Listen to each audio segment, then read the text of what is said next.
Hey everyone, Alec Tackmann here. We're looking at GoAndPractice Book 3. This is page 26 and 27, the Flam triplet. Before I get into it, thank you all for checking out the channel, the series, getting back into it. It's really cool to get this machine up and running again and see some familiar faces and saying hi to everyone. So thank you all. I really appreciate everything. But yeah, let's just get into the page here. So Flam triplets, the pattern here is going to be right, left, left flam. It's not going to be a traditional rudiment like flam accent, Swiss triplet. It's just kind of this haphazard combination. I found messing around with blues shuffles, and that's going to be kind of the core of this actually. So if we start with like number 1, the main idea here is combining the jazz idea of the second, third partial of a triplet on the left hand with the shuffle pattern in the right hand. So I'll just play number 1 for you.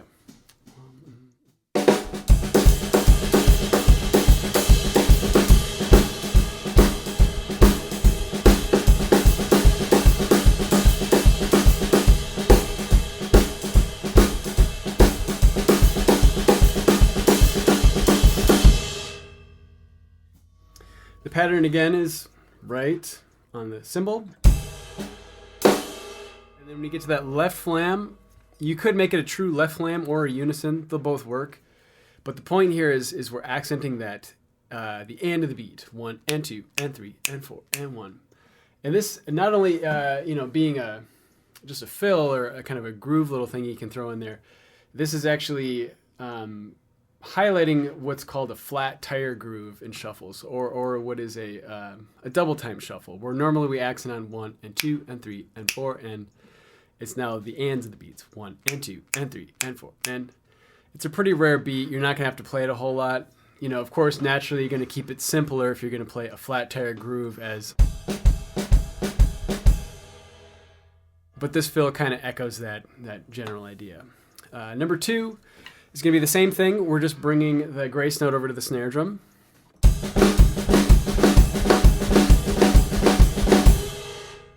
Now with this one, you really want to make sure you're doing a left flam on this one.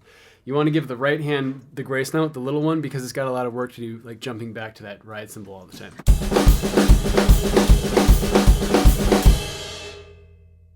Now, if you take a closer look at this one on number 2 here, we have right, left, left flam. If you count the grace note as a sticking, or as a part of the sticking, it's really right, left. So you could almost take this idea and bounce back and forth between a straight 16th note. You'll still have the same sticking technically, but you get this kind of cool back and forth between the two ideas. I'll show you what I'm talking about.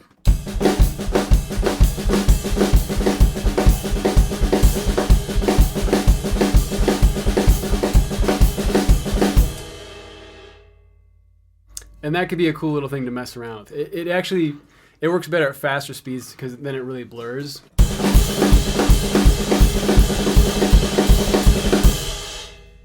You kind of evolve from one to the other. But anyway, a little offshoot idea to mess with there. Number 3, same thing, grace note on the high tom.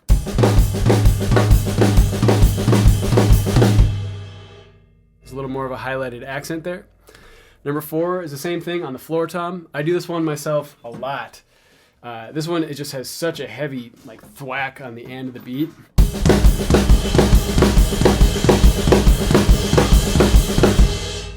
And for this one, just go ahead and dig in, really loud on the floor tom, even though it's technically a grace note. Left hand rim shot. This one's crazy, especially if you're playing in a loud setting. You got the amps are cranked up, the organ's wailing, everyone's really loud, and you're cranking any kind of shuffly groove, and you need something that just propels everything forward.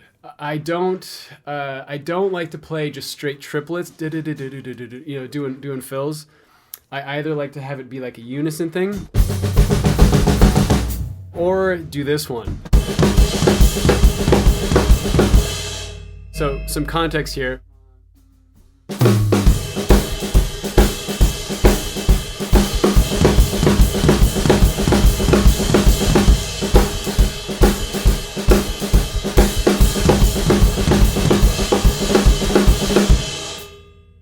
nice thing here is that there's still 4 on the floor happening on the kick drum. So even though we're hammering these upbeats, there's still boom, boom going on underneath. So it still has a groove to it. People can still play along to it. People can dance along to it. It still works. So yeah, number 4 is that pretty obnoxious one, really bombastic sounding. Number 5 is a pretty cool one. This is a setup for the next page. So you want to get good at this first before you move on to the next one. So number 5 is it's a 3-beat long pattern, which is an offshoot of the first 4 we just did. 1 through 4 is the same right, left flam thing over and over. 5 is going to tag an additional right, left after it. So 2 more triplets. So number 5, just as it's written, 1, 2, 3.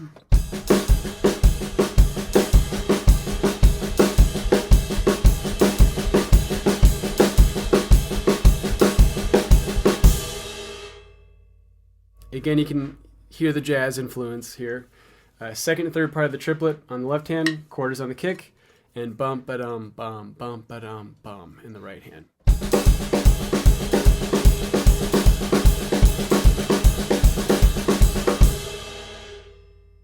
First, be able to do that. All right, now we go to the next page, 27. This is variations of this. Number 1 on page 27. We're doing the same thing in 4/4 time, so you got to keep track of where you're at. So this is a 3-beat long fill in 4/4 time. We're going over the bar line for this one. I'll set it up with some 4/4 groove just so you hear the right context. So,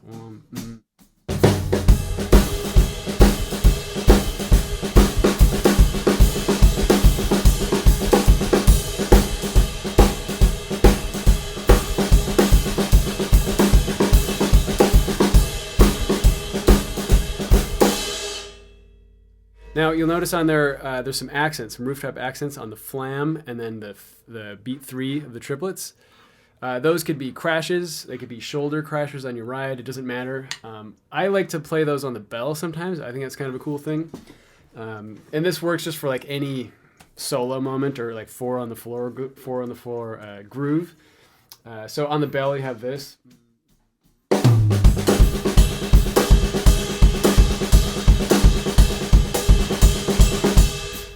And then you have that 1 and 2, 3, bum, ba-dum, bum. It highlights this cool polyrhythm on top of it.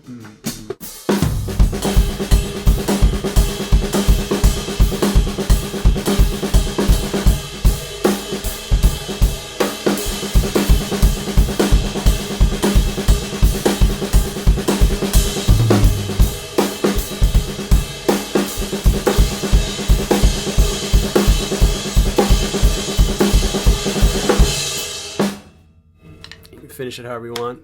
But anyway, number 1 is a pretty cool one in that regard. It's just how fast can you crank out the flam triplets. Number 2 though, same thing, we're just voicing the left hand idea or the left hand notes. So this would be the 2 triplets. You just move them around. For this one we're going to the rack tom. You can find your own embellishments with it. This is going to sound best usually on the higher pitched jazz toms, but it works all right for this one too. So number 2, page 27 is this.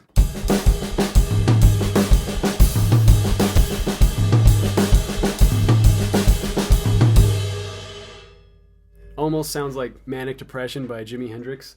But number 2, you can find a million variations off of that one. Number 3, this is where it gets cool. We take the same idea we had just done before. Instead of making the home bass here, make it here. Okay, then the 3rd triplet, make that a crash.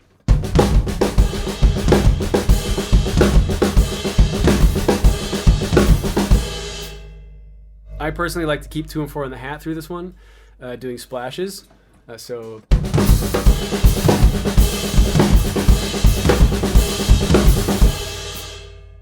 Now on its own, it's okay. It sounds pretty jumbled, but if you can throw this in context of what you already know, it makes a cool moment. When you're getting away from your 16ths, your 16 triplets, whatever licks you're rapid firing, and you wanted to get into something like this that sounds like the gears are slowing down a little bit, but we're still in time. There's still 4 on the floor on the kick drum. It's still is easy to follow for any listener. This is a cool little lick. So let's try it in some context here.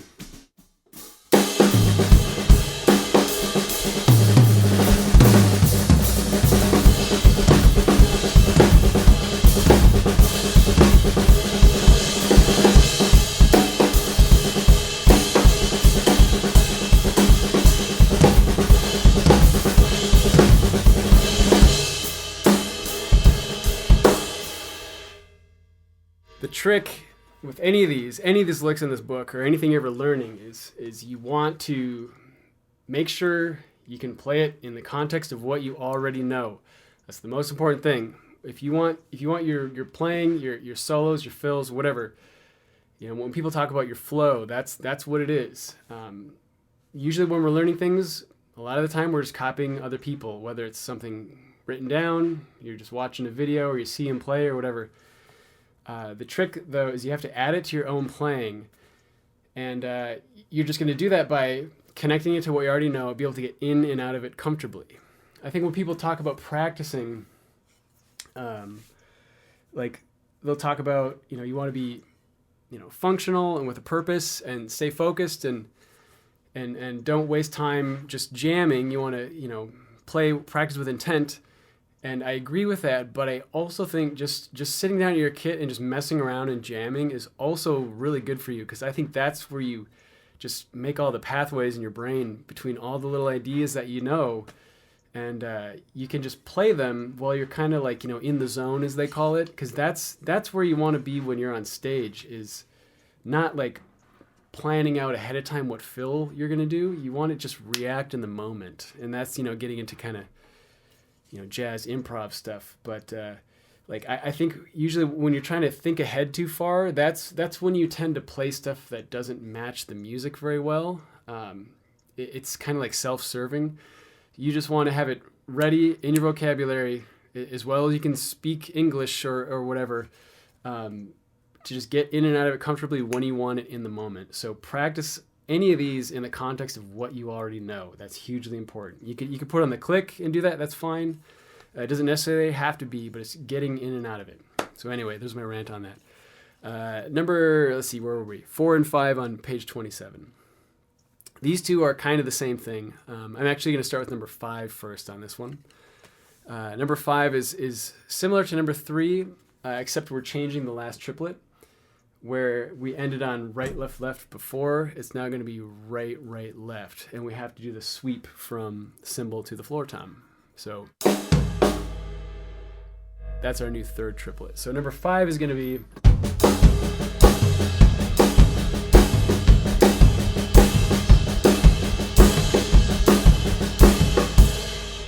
a little quicker.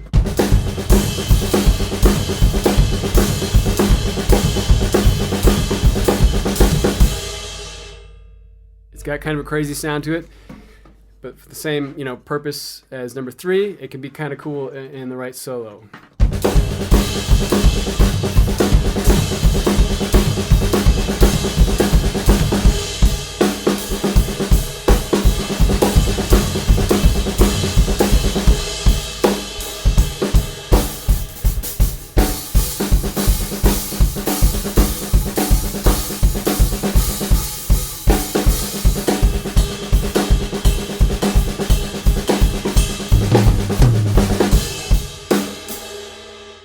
Wherever you want to play it.